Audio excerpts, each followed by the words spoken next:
Hi, Mary Ann Suppressi here with What's Up Southwest Florida and Teach Me Social. Today I want to talk about that little voice that goes off in your head. The one we talk to about, or we call our inner critic. We all have it, and it's something that I have noticed in all my clients that tends to affect their ability to effectively market their business. So I'm going to talk about 3 of them that tend to be pretty common.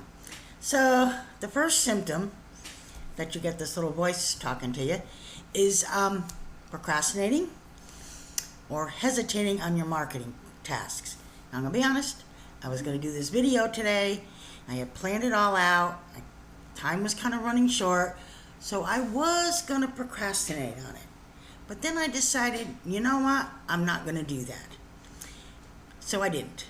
And that's part of the action step that you can take should you be experiencing that hesitation and procrastination on something.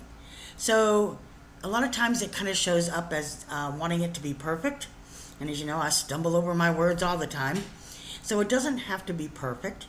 Sometimes you'll want to put it off because you want to prepare more for it. You don't always have to do that either. The hesitation that you're experiencing comes from that little inner critic kind of whispering in your ear that you're not good enough. And you are definitely good enough. You're going to think people are going to judge it. Maybe they are, maybe they're not. It doesn't really matter. You just do it anyway. So another way it kind of shows up is you don't know where to start. It starts with the very first step. So one of the things that you can do to help with this procrastination and hesitation is to break it down into smaller, manageable steps. Focus on just getting started. What do you have to do in the first 5 minutes just to get something started? What is this? Oh. Anyway, sorry about that. I kind of squirreled a little bit.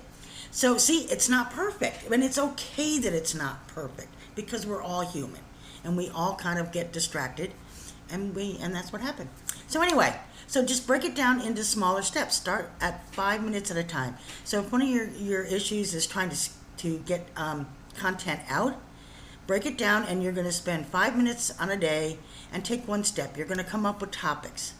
And then maybe the next day you're going to write on those topics. And maybe on the next day you're actually going to create the post that goes with those topics in what you have written. So when it comes to procrastination, hesitation, that's something you can do. The other one that's common is always kind of playing it safe, not wanting to try something new because you feel kind of vulnerable when you do that. So sometimes I see this showing up as clients need to create different contents, especially when it comes to doing videos. This is where I really kind of see it. They want to stay in their safe zone. Don't want to put themselves out there.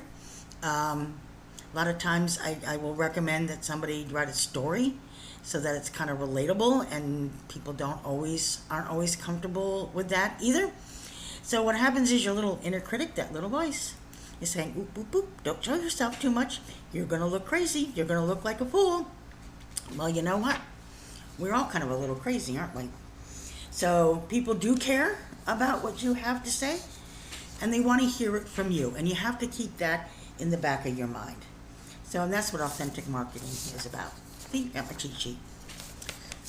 Otherwise, I get kind of squirreled and kind of forget what I'm talking about. So the third sign that you want to keep in mind when it comes to this, hang on, it's not sitting right, is this one I see probably in just about everybody who's just getting started in a business and they don't have their confidence built up quite yet, and that is discounting their prices